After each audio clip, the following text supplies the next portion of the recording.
iman kita bukanlah iman yang didasarkan pada hal-hal yang tidak masuk akal, tetapi benar-benar terbukti bahwa itu ada di dalam kehidupan manusia. Hari ini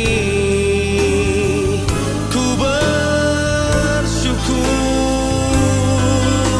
merasakan kasih setiamu.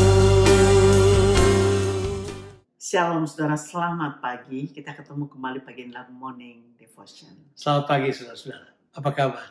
Kita akan baca firman Tuhan dari 1 Yohanes pasal yang kelima ayat 6 sampai 12. Demikian perkataan firman Tuhan. Inilah dia yang telah datang dengan air dan darah, yaitu Yesus Kristus. Bukan saja dengan air, tetapi dengan air dan dengan darah. Dan rohlah yang memberi kesaksian, karena roh adalah kebenaran. Sebab ada 3 yang memberi kesaksian di dalam sorga, Bapa, Firman, dan Roh Kudus, dan ketiganya adalah satu. Dan ada 3 yang memberi kesaksian di bumi, roh dan air dan darah, dan ketiganya adalah satu. Dan ada 3 yang memberi kesaksian di bumi, roh dan air dan darah, dan ketiganya adalah satu. Kita menerima kesaksian manusia, tapi kesaksian Allah lebih kuat. Sebab demikianlah kesaksian yang diberikan Allah tentang anaknya. Barang siapa percaya kepada anak Allah, ia mempunyai kesaksian itu dalam dirinya.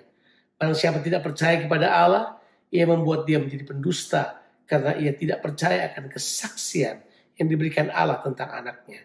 Dan inilah kesaksian itu, Allah telah mengaruniakan hidup yang kekal kepada kita, dan hidup itu ada di dalam anaknya.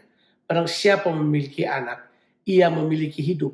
Barang siapa tidak memiliki anak, ia tidak memiliki hidup. Saudara, luar biasa firman Tuhan yang kita baca pada hari ini. Yaitu pada bagian-bagian terakhir tulisan daripada Yohanes ini. Yohanes mulai menulis fakta-fakta dari karya Tuhan dalam sejarah hidup manusia. Yohanes, saudara, berulang kali menggunakan kata kesaksian. Yang punya pengertian adalah seorang yang meneguhkan bahwa apa yang dilihatnya atau yang dia alami dan yang dia ketahui itu sungguh-sungguh benar. Salah satu definisi daripada kesaksian adalah menyatakan hal yang sama. Yaitu survei demi survei, saudara, sudah tertulis untuk membuktikan bahwa iman kita bukanlah iman yang didasarkan pada hal-hal yang tidak masuk akal. Tetapi benar-benar terbukti bahwa itu ada di dalam kehidupan manusia.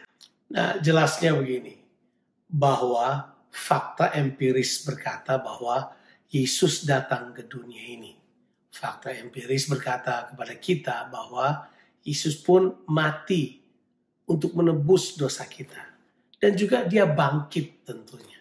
Dan dalam waktu dia melayani, tertulis di dalam tulisan-tulisan bahwa dia bergerak dengan kuasa Roh Kudus.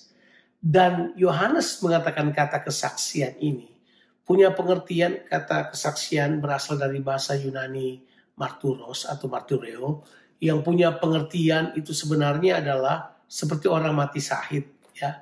Punya pengertian mereka berani bersaksi sampai pada kehilangan nyawanya atau mempersembahkan nyawanya demi kesaksian mereka untuk menyatakan bahwa kesaksian mereka itu benar. Dan kalau kita melihat bahwa saya katakan tadi 9 kali kata kesaksian muncul sini, Yohanes mau bilang begini, bahwa semua kesaksian ini adalah dari orang-orang, pribadi-pribadi yang mengalaminya. Tapi Yohanes mau katakan begini, bahwa kesaksian manusia itu terbatas. Kesaksian dari Allah tidak terbatas. Makanya dibilang ada 2 tipe kesaksian, kan. Kesaksian yang di sorga itu adalah dari Allah Bapa, Firman, dan dari Roh. Yang di bumi ini ada kesaksian yang lain yang berisi tentang 3 hal juga, yaitu kesaksian dari air, darah, dan roh. Nah, semuanya ini menunjuk kepada apa yang Yesus kerjakan. Dan itulah karya Yesus di dalam kita yang memberi kesaksian kepada kita tentang apa yang kita yakini. Ya, ada 3 saksi, saudara. Yang pertama adalah Bapa, Firman, dan Roh Kudus. Dan ketiganya adalah satu. Inilah kesaksian yang di sorga. Dan kesaksian yang di bumi adalah roh, air dan darah. Air berurusan dengan baptisan, sedangkan darah adalah pengorbanan Tuhan Yesus untuk menebus kita dari segala dosa-dosa kita. Sedangkan roh adalah yang dikatakan di sini adalah Roh Kudus, adalah pribadi Allah dalam wujud roh yang menolong Tuhan Yesus sebagai manusia. Karena kita sudah ketahui bahwa Tuhan Yesus adalah manusia 100% dan Allah 100%. Amin. Jadi sebagai pelaksana kehendak Allah di muka bumi ini. Nah, jelas sekali bahwa kesaksian yang coba disodorkan oleh Yohanes kepada kita begini, bahwa waktu saudara dan saya dibaptis di dalam nama Yesus, itu merupakan kesaksian pribadi kita tentunya, betul ya? Tapi juga kemudian waktu kita mati bersama dengan Yesus, sama punya pengertian, disitulah darah Kristus menyucikan kita dari semua dosa kita. Menurut kitab Ibrani, darah Kristus itu berbicara lebih kuat dari darah Habel di dalam kehidupan kita. Bahwa kalau kita ingat darah Kristus, kita ingat bahwa dosa kita telah dibersihkan. Hidup kita dibersihkan dari dosa. Kita ditebus dari dosa. Tapi kalau berbicara tentang Roh Kudus, ini yang luar biasa.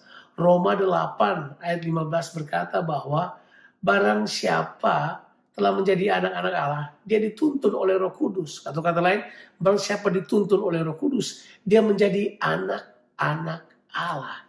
Ini semua bersaksi untuk kita.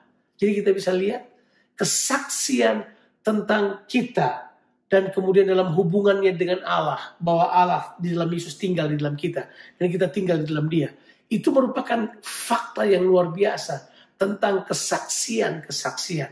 Dan semua orang yang mengalami Kristus menyaksikan hal yang sama. Itulah sebabnya dia berkata, perkataan begini. Dan inilah kesaksian itu. Allah telah mengaruniakan hidup yang kekal kepada kita. Dan hidup itu ada di dalam anaknya. Barang siapa memiliki anak, ia memiliki hidup. Tapi sebaliknya, barang siapa tidak memiliki anak, ia tidak memiliki hidup. Buat pasti bahwa saudara memiliki anak, yaitu Yesus Kristus di dalam kehidupan saudara. Amin. Kita percaya bahwa Tuhan Yesus berdiam di dalam kehidupan kita, saudara. Karena Tuhan Yesus berdiam dalam kita, kita memiliki hidup dan kehidupan yang kekal yang Tuhan sudah jaminkan buat kita. Have a blessed day. Tuhan Yesus memberkati segala sekalian. Amin.